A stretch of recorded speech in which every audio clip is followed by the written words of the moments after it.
So the first one I watched was Possessor, and that's a movie made by David Cronenberg's son. One dude jamming a fire poker into another dude's mouth and then wiggling around. And all I wrote in my notes was one word: chick dick. It just like goes from like full skull to just rubber plastic mask. It's just blood going everywhere. It was Sean Bean's Gory as Death. Alright, next movie. On to Daniel Isn't Real.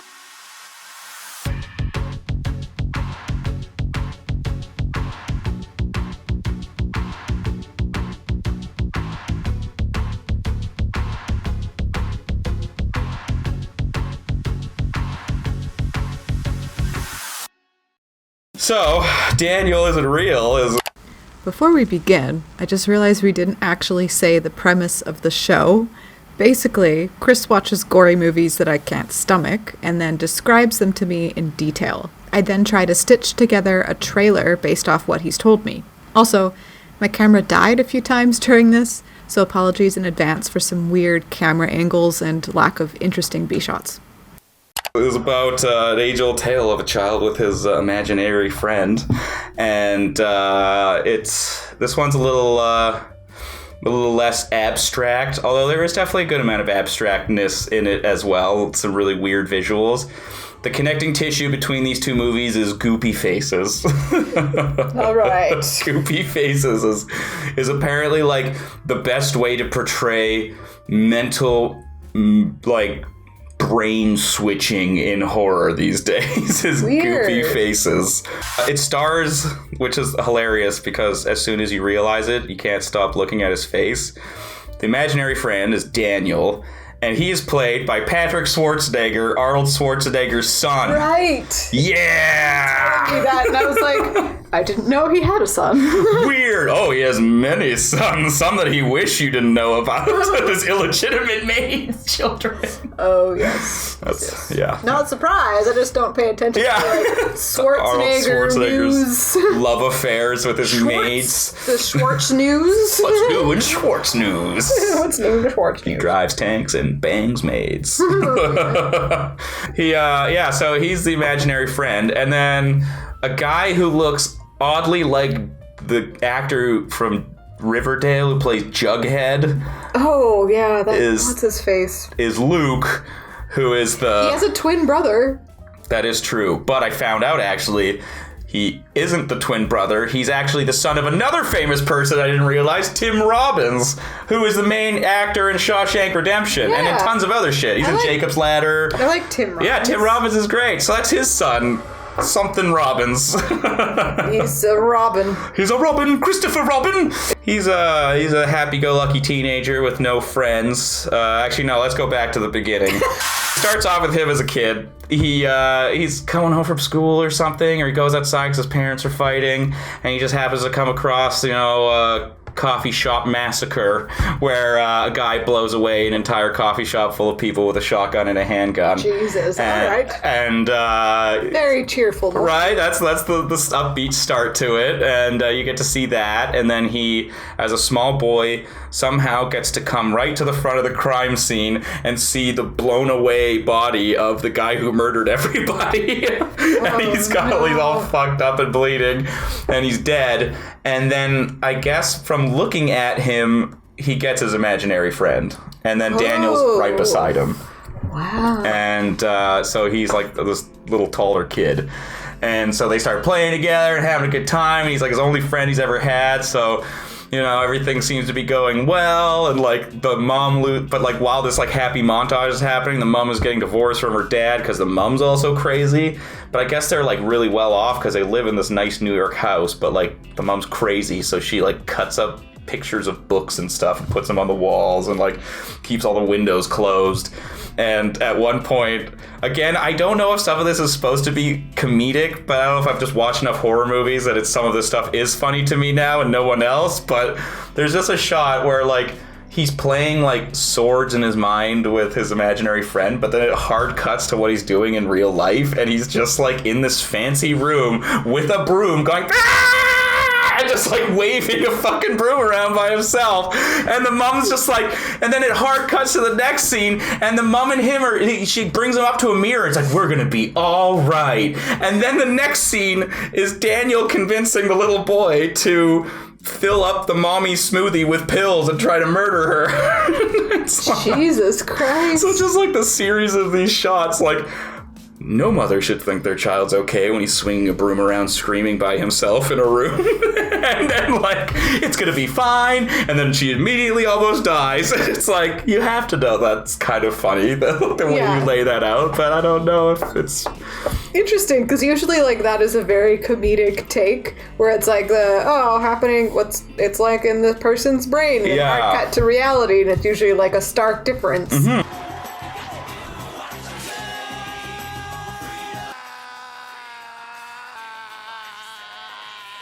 So that is like a very typical comedic cut. Yeah. So I would imagine, like, I would hope that the director was intending?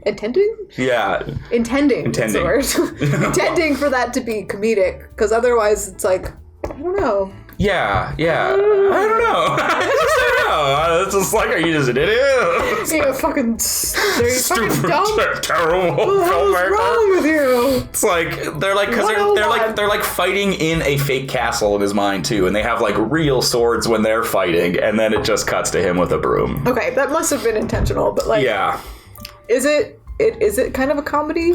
Not really. Oh, no. No, I wouldn't say it's a comedy. No, there's not a lot of yucks to be had in the movie, but it's just, I think some of these moments in like kind of messed up horror movies are kind of supposed to be like the lighter moments. Yeah, I would imagine it kind of lightens the mood. Yeah, just like a little bit, because it's not all overtly funny or anything, but it's just like, if you think about the situation, it's like, that's not what your reaction should be. After the mom almost dies from little Daniel trying to poison her, the mom figures, and this is also where the logic is a little silly, but like the mom figures that she's like, you have to lock Daniel away in your grandma's dollhouse. And so to do that, she gives him this key, and then the little boy has to yell at Daniel to get in the dollhouse, and then by doing that, it traps the essence of Daniel in this dollhouse, and he locks it up, and it's there to stay for the next 15 years of his life or whatever. So basically he just has like this other person in his head. Yeah, but he's like lying dormant because he's stuck in a dollhouse.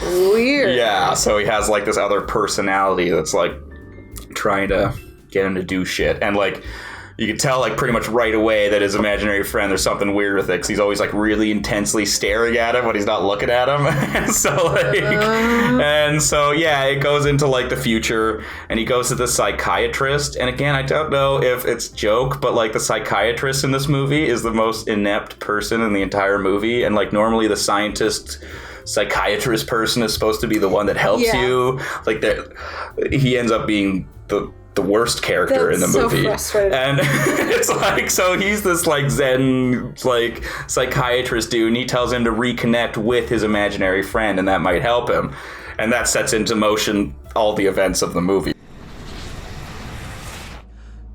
So he lets him out of the dollhouse, and he's now like Arnold Schwarzenegger's kid, and he's like, the first scene is him in like the bathtub while his mom's like trying to like kill herself with like a pair of scissors.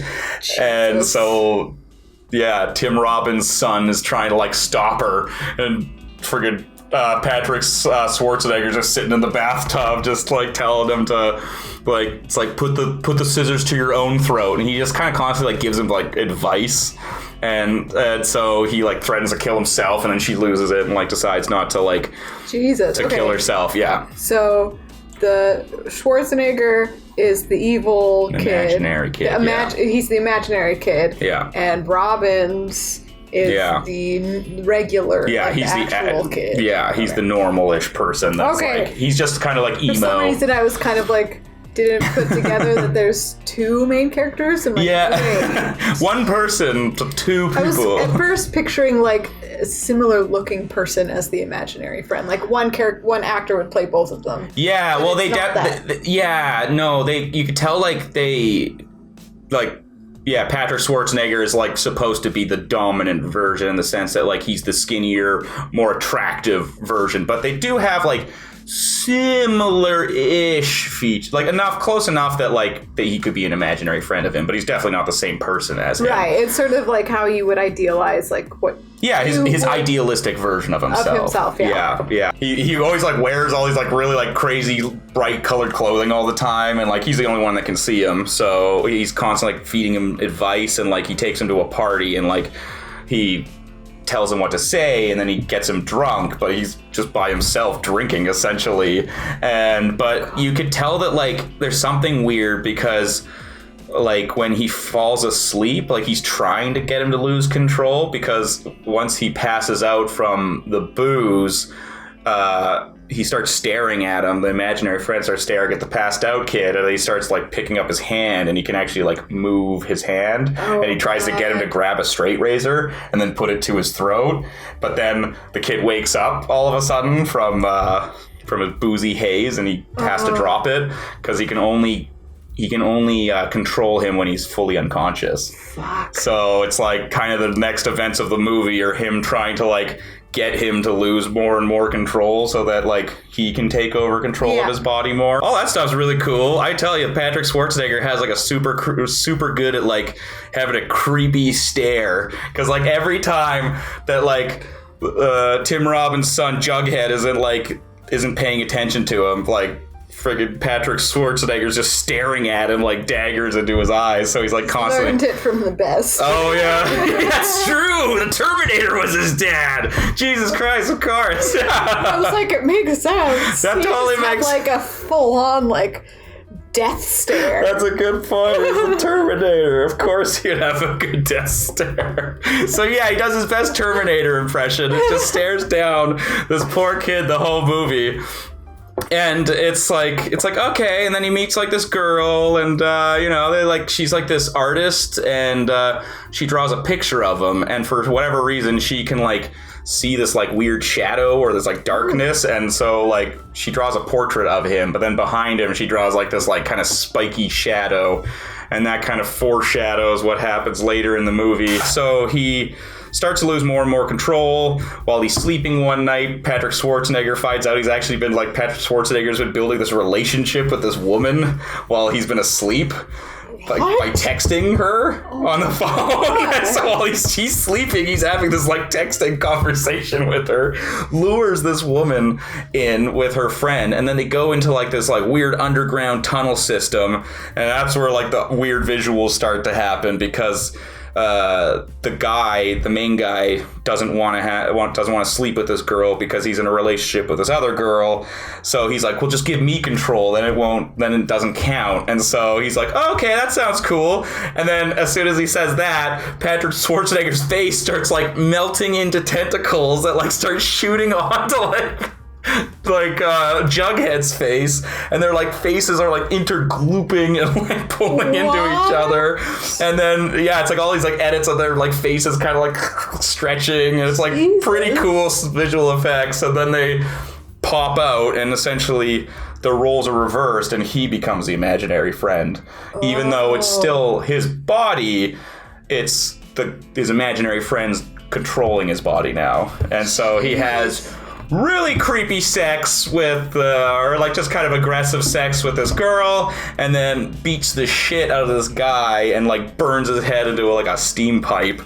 And wait, he burns his head into a steam, or like he shoves it into okay. Yeah, because there's like a steam pipe on the side of the wall. He's like grabs the guy by the side of his face and just like jams his face into it. And so I think like his whole goal is to keep isolating him, essentially to weaken him, because then he gets kicked out of school because he attacked one of his classmates, and so he gets kicked out of school, and then he has to go and live in his mom's house, but his mom is in an insane asylum for almost killing herself.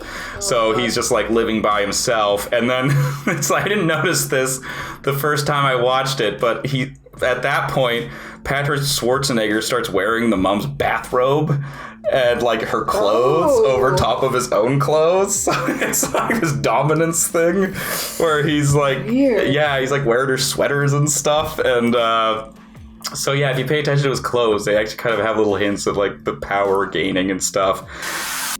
after he kind of starts to like take on more, the Tim Robbins Jughead kid tries to use like pills to block him out. That doesn't work. So then he goes back to a psychiatrist, and the psychiatrist is like, well, you know what? He's like, I'm gonna come over to your house late at night. And I guess this is the scene where he just completely fucks up. And it's like, it's kind of, again, almost like The Exorcist. He's like approaching the staircase at night. He goes into the house, and he's like, all right. It's like, don't worry, Luke, we're gonna help you. I'm gonna talk to Daniel. And he's like, I just happen to have my Tibetan spiritual bowl and this knife that's used to slay evil spirits. He just has this like crazy ceremonial dagger. Like, he's like, we use it to... Yeah, he just has this fucking ceremonial Buddhist like meditation bowl, and then he has this ceremonial nightmare murdering knife that he just, for whatever reason, has. And so they don't really explain this part, and so he then lies him down, and essentially he gets get outed. If you've seen Get Out, the teacup, he does that, but with the big Buddhist bowl. So he summons Daniel when they both go under hypnosis, but it's supposed to be that he's also hypnotized. So, and since Daniel isn't real, just like the title, it's like he would also have to be hypnotized to talk to him. Like, he doesn't manifest to the real world. So, but within this like shared hypnosis, he for some reason can like interact with him, and he's like talking to Daniel, and then Daniel like tells him that he's actually like not he's not an imaginary friend. He's not part of his mind. He's like a traveler. He says he's like a being or something, and he's looking for a home. Demon, basically. Essentially, that is where it's going. Ask me this. Would I trade the experience of being a tortured soul in the depths of hell for anything in the world? Is that trade available? I'm just a traveler. I'm just a traveler. A friendly traveler that I'd like to stay in your human hostile brain. Yeah, exactly. This is the part, though, the scene of the movie, which is the scene that you would definitely not want to watch. Okay, I was like, I could watch it up to this point. Right? Yeah, this is the part where they really don't leave it up to the imagination, because, again, this is where the Dr. Exorcist scientist really fucks and shits the bed, and he has his little ceremonial dagger, and he's just looking at Daniel, and then Daniel's like, watch this. Like, he just like, he goes and turns to like Jughead and like whispers to him. He's like, this is gonna hurt you a lot. And he just starts ripping his jaw and face open, and like it goes into full prosthetics, and he's pulled his jaw down to like about this far down his chest, and he's just ripping it and tearing it. And the Exorcist scientist is just like, oh Jesus Christ! And it's just like he's like, at any point he could stab him with his like nightmare dagger that he's talking about. He just watches him pull Jughead in half until he's like, his jaw is all the way to his crotch, and then Patrick Schwarzenegger physically climbs inside of him, and that's how he possesses his body. It's by physically climbing inside of him. And then what happens to his body after that? But this is also why it's kind of weird, because this is in, I think, the shared hypnotic world. Oh, so it's not like physically his real body. No, it's not physically happening to him, but then like there's not really like a transition between the two spaces, so it seems like it's still in the hypnotic world, and Jughead gets up, now possessed by Daniel, and just like stabs the shit out of the exorcist scientist and kills him. Oh, okay. So I guess it was just implied that he kind of like left the nightmare world, but he was moving around the room, so it's like not really clear when that transition happens. And then he wakes up the next morning, he's not sure if any of it was real, and then he like looks over and he sees that the scientist is dead, and he's like in a giant pool of blood. And I looked very closely, and I noticed in the details that it looks like they actually put fake crap in his blood too, to make it look like he shit himself. I was like, wow, that is a gross attention to detail that you don't really see in movies very often. I was like, why is all that lumpy stuff around him? I was like, it probably wouldn't be his guts, because he's lying on his back, so like He shit himself. Oh, and I was like, is that a great metaphor for him shitting the bed and failing to help him? I don't know if that's a subtle metaphor. It's not subtle, but it was a good attention to detail. Then he goes to like his girlfriend, the artist lady's apartment, and that's kind of where the final showdown happens because he's like he kind of respects her because it's the only person that's ever kind of seen him, like the shadow version of him. Yeah. So, and then like Jughead gets stuck in the dollhouse, but the way he gets stuck into the dollhouse is that he wakes up the next morning and before like Daniel leaves the house in his body, he's like Jughead's looking in the mirror and then he just sees this like weird monster come out of the corner and that's like the true form of like Daniel. He's like this crazy fucked up demon thing where like half his head kind of looks like a crown built into his skull. He's got like his crazy gnarly teeth, but he also has these like child features, like big ears and stuff, and he kind of talks like he has a really deep monster voice but also like a layered in like child's voice. Weird, he's like a baby demon. That'll be good. Yeah, it's really weird because I don't know if he like latches. I think he latches on to people when they're babies because the previous host that he had, he finds out that like that was the guy who went on the cafe murder spree. Daniel was his imaginary friend when he was a kid, and he drew a bunch of pictures of him, and they did all the same things, and so he's like, oh shit, like.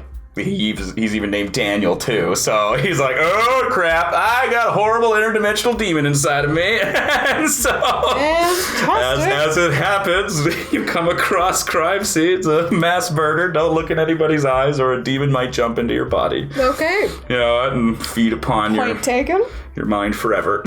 And so so Daniel's stuck in the dollhouse, but the dollhouse is where it also gets a little weird. It's like another dimension where it's called the Abyss. Seems like it would be a different dimension. Inside, but like, yeah, it's like inside the dollhouse was originally it looked like a dollhouse, but like when Jughead goes into it, it starts looking like a dollhouse, but then quickly turns into this like weird neon dungeon. And it's like again with all this neon. Oh, it's hilarious. There's just like random neon lights over everything. And just like even in his mind, there's goddamn neon everywhere. There's neon through the whole movie. And just tons of neon. So I was like, yeah, people are really digging into this neon thing. They are. Like, yeah, it's like a strange contrast between the gore. Well, and it's like it's weird because like they use like these purple neon lights that are just like tacked on the walls, and so they kind of seem out of place in this really concrete stone dungeon room when there's just little bars of purple neon everywhere. Like it didn't blend into the environment very well. It's like, so you're in this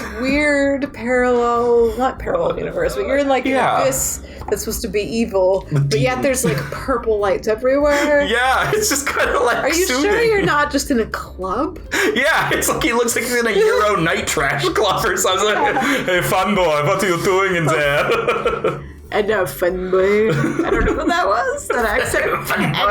No, fun boy. That's if you go into like some sketchy part of London. Do you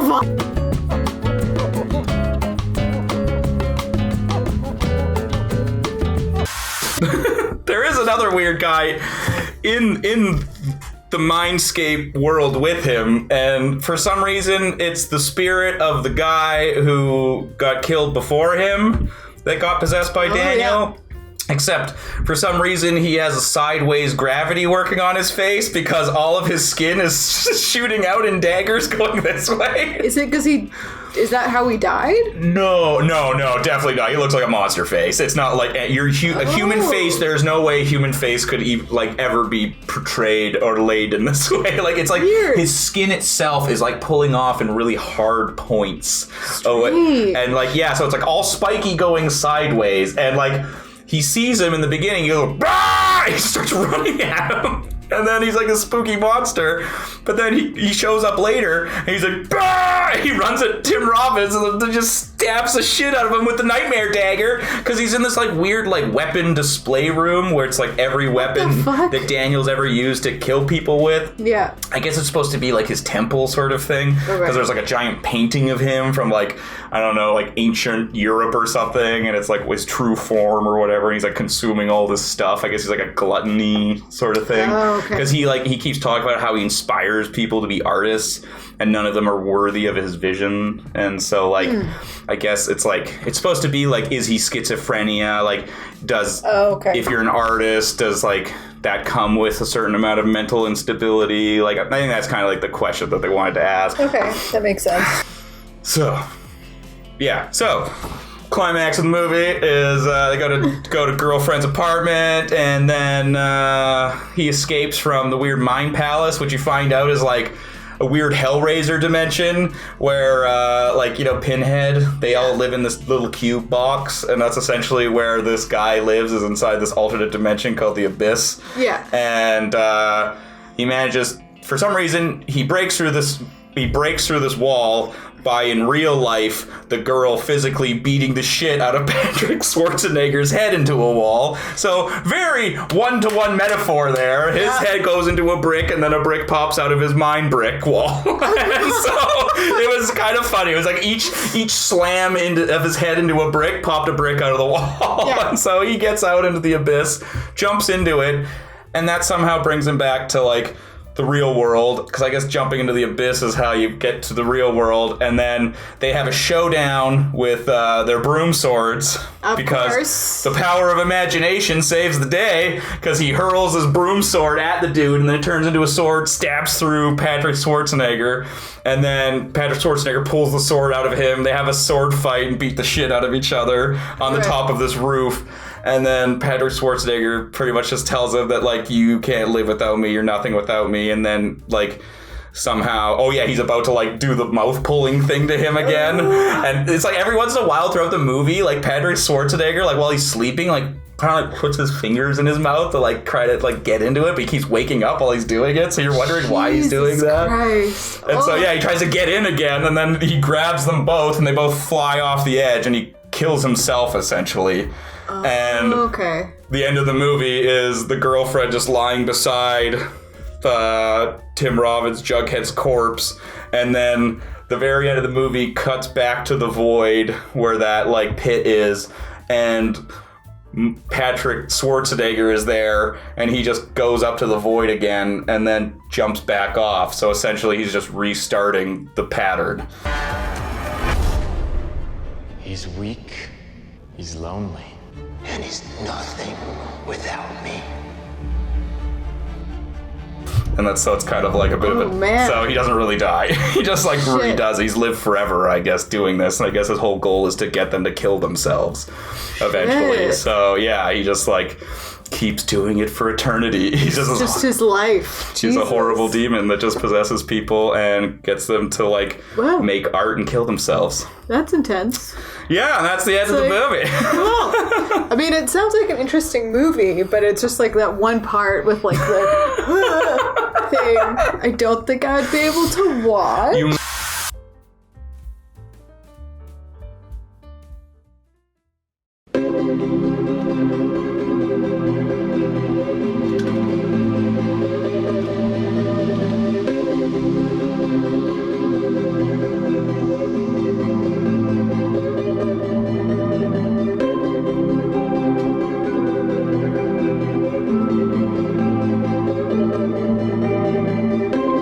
Wow. Holy shit, this chick is boring.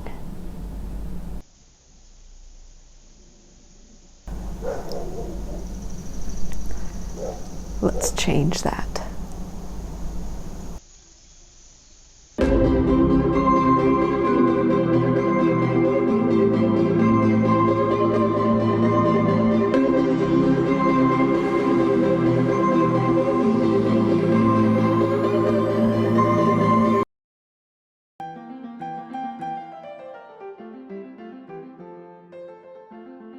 We'll chat about the gory details. Oh shit, we didn't even say the title.